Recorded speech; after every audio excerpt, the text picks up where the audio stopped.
welcome to Millennial Focus Group. I'm Jamie. And I'm Kimi. And today we're going to be talking about a theory that I had. Kimi? I was awake at 2 o'clock in the morning last night, and I just started thinking, I've been theorizing. And I've been theorizing that maybe one of the reasons that millennials are so apt to play Dungeons and Dragons is because we've been conditioned to like a lot of the aspects of this game because of games that we played when we were kids. My game that I'm thinking of right now is Pokemon. Definitely. By the way, she's not lying. My text from her this morning was at 2:42. Was it really 2:42? Yes, it was 2:42, and it woke me up. And I saw it was you, and I thought, oh, crap, something bad happened. And I just read Fever Dream, and I threw my phone down. I'm so sorry. Sorry, not sorry. Because if I didn't text you that, I knew I would forget. And this is really important. This is super important, millennials. I think that because of the way Pokemon is played, when we were playing it on our Game Boys or Game Boy Colors, when we were little, we were getting introduced to turn-based strategy games. We were getting introduced to elemental powers. We were getting introduced to going on little quests and gaining items as rewards and gaining companions. And so it's natural for us to like a game like Dungeons and Dragons because it has all of those things. What do you think, Kimi? Well, when she first told me this about an hour ago, when I finally was like, okay, tell me about the Fever Dream, I loved it. I mean, it was just immediately the wheels, the cogs started turning in my mind, and I had flashbacks, and I'm like, oh my gosh, you're right. The aspect of playing these games and learning about the world, but then also that role play that goes with it. I mean, come on. We weren't only playing it on our Game Boy Advances at the time. We were totally throwing balls at people, trying to catch them. Oh my god, yes! Seriously. When the Burger King toys were out. Yes. And you had the plastic ones, and they had the little, like, keychain hook thing. You could put them on your jeans. You could put them on your belt loop. Oh my god, I had so many. I would beg my mom to take us to Burger King so that we could get the Pokeballs. Same. Yeah. I used to figure out how I could throw them at the ground at just the right angle and with just enough force that it would pop open and the Pokemon would fly out. So it looked like the Pokemon was coming out of the ball like in the show. Yeah. No, and I always would nickname my Pokemon, and I had a very strong emotional attachment to my Pokemon. If I play my game on my 3DS, I still do. You should tell everybody real quick how you name your Pokemon on Pokemon Go, since we're on the subject of nicknames.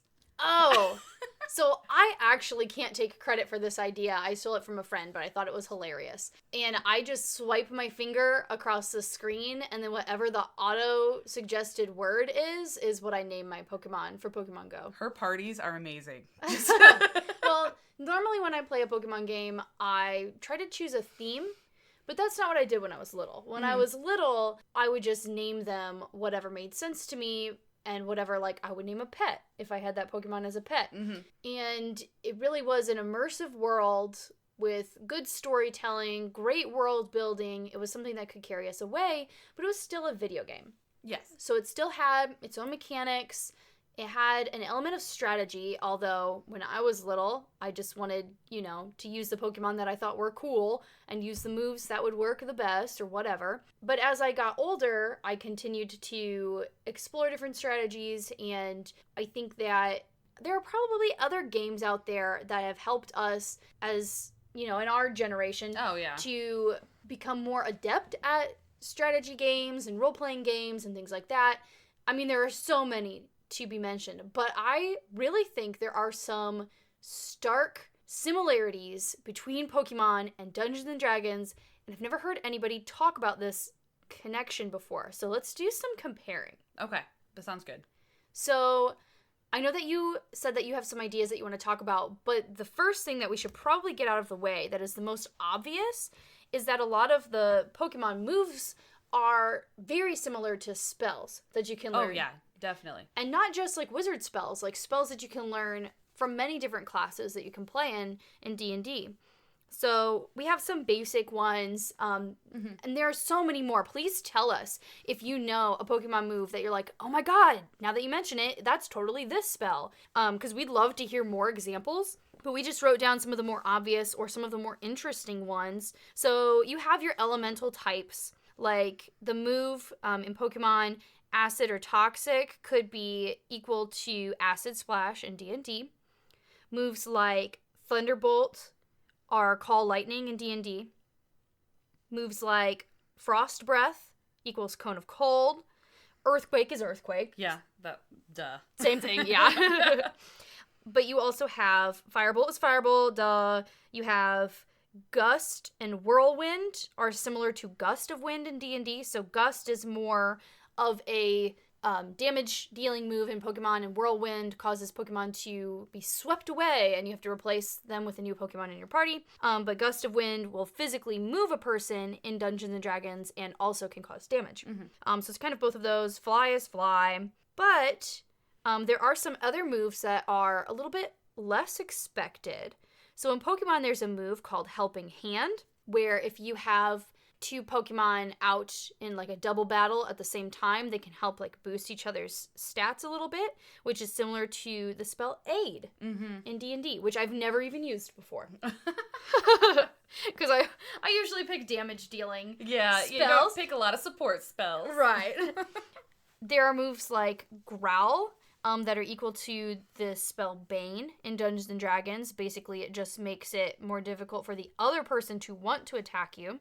So kind of not actually lowering the stats, but kind of has the same effect.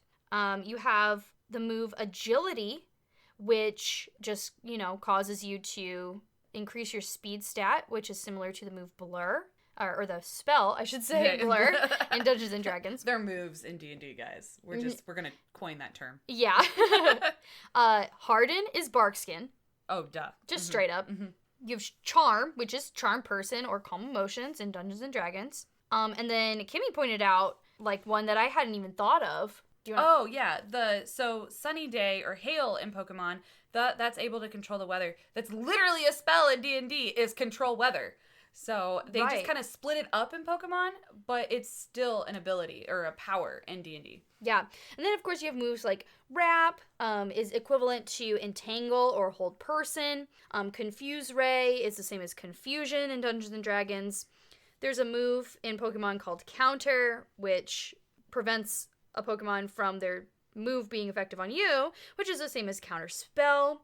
You have healing moves like Roost or Rest in Pokemon that are pretty much cure wounds.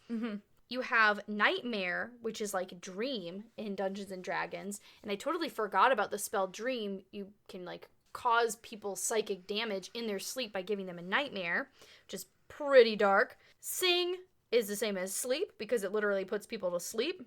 You have the move Scary Face, which Kimmy pointed out, which is like the spell Fear because it causes people to want to run away from you and not fight you anymore.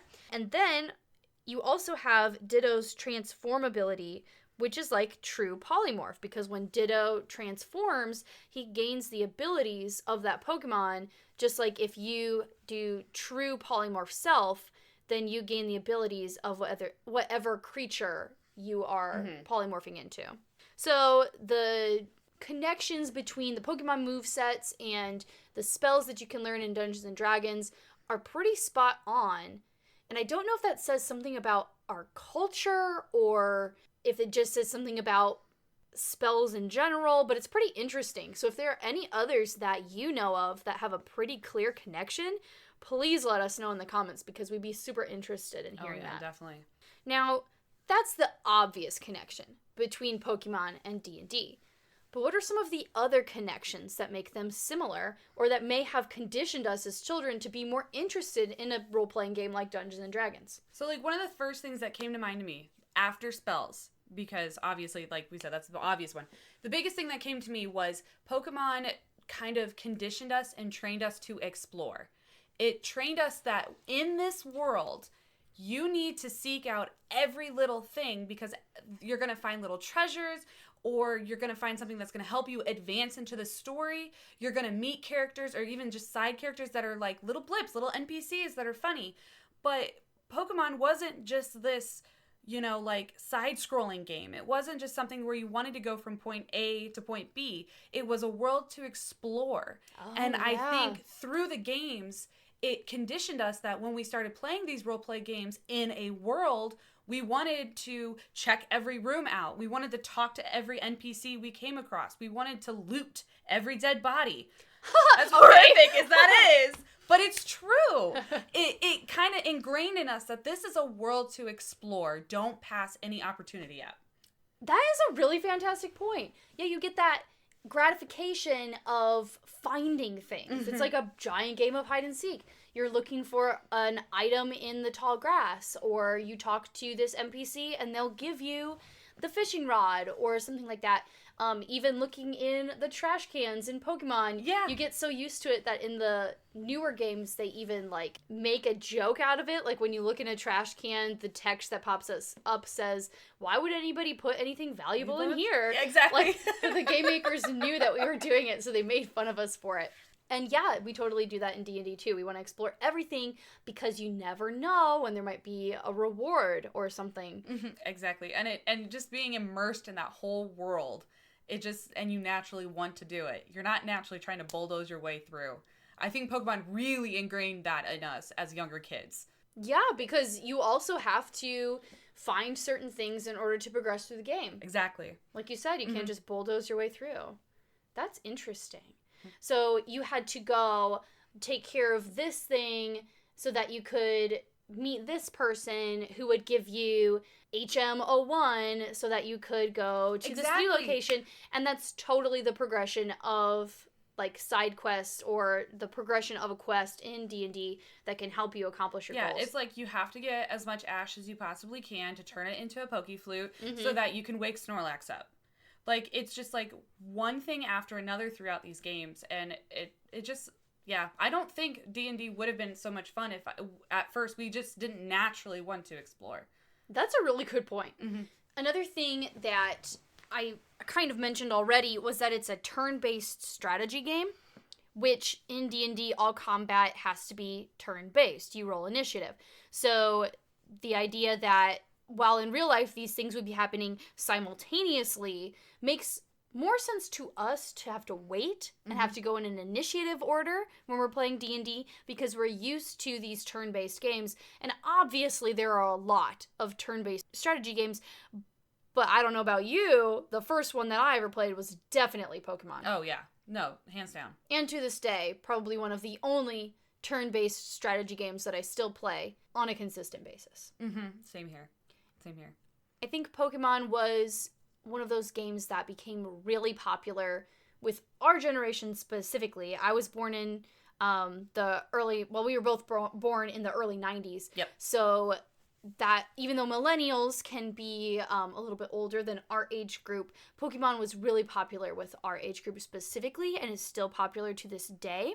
So again, these things were just so natural for us. That we were drawn to more games that were similar. And another point I want to make, though, that I think led into everybody's love for D&D was D&D and Pokemon had so much just together that made sense. Like, it was ingrained in us with the turn-based strategy, exploring the world, having these magical powers. But the one thing that Pokemon didn't have was the ability to play the quest with others. You could not play the game with your friends. And that's when D&D kind of brought that new spin. And I think that's another good point. Like, another good reason why we're totally playing D&D with our friends today was it's everything we loved about Pokemon plus each other. It's all coming together. I like the idea of a cooperative game. And in more recent Pokemon games, it is more cooperative. You can play with your friends in certain aspects. But back then, all you could do was battle each other. It was a competition to see who was stronger. Which, again, leads me to my next point, the leveling system. Oh, Yeah, so you are trying to get your Pokemon to be stronger by training, by gaining experience points. You get that XP to level up. And that's obviously a major thing in Dungeons & Dragons, is getting that XP to level up, to become stronger. So again, just another thing that naturally led from one thing to another. Yeah, and you're leveling up. I mean, that goes along with when your Pokemon level, they learn new moves. Same thing in D&D. You level, you're available to new spells, to new feats as a current thing, So this is just all coming together, Jamie. It's just like a big puzzle, just all looking clear now. The picture is clear. So we would love to hear from you. Are there any other connections between Pokemon and D&D that we didn't think of today that you would like to share with us? Please let us know in the comments on our YouTube video, on our Facebook page, because we want to have a conversation. Yeah. And what were some other games from our childhood that maybe conditioned us to be interested in D&D that's maybe even helped make Dungeons and Dragons have this resurgence and become popular again because of the video games that we were playing when we were kids? Yes. What has helped D&D become more natural and more popular with our generation? Definitely Pokemon, but what other games? Let us know. And let us know if you can think of any other particular connections between Pokemon and Dungeons and Dragons. Definitely. What we'd like you to do is we'd like you to like and share. And you can find us on Facebook. Yes. At Millennial Focus Group. You can find us on Instagram at MFG Podcast. You can find us on Twitter at Avocado Toasters. I love that one. And then we also have a TikTok. You can find it at MFG Podcast. Also, if you want to email us ideas for future episodes or things that you would love to hear us talk about, you can email us at mfgpodcast@gmail.com. And please like and subscribe to our YouTube channel, MFG TV, if you want to see more quality content from us in the future and help us make more videos, skits, and continue to improve the quality of our podcast for you guys. So that's going to wrap it up for us today. Thank you so much, millennials. See you next time. Bye. Bye.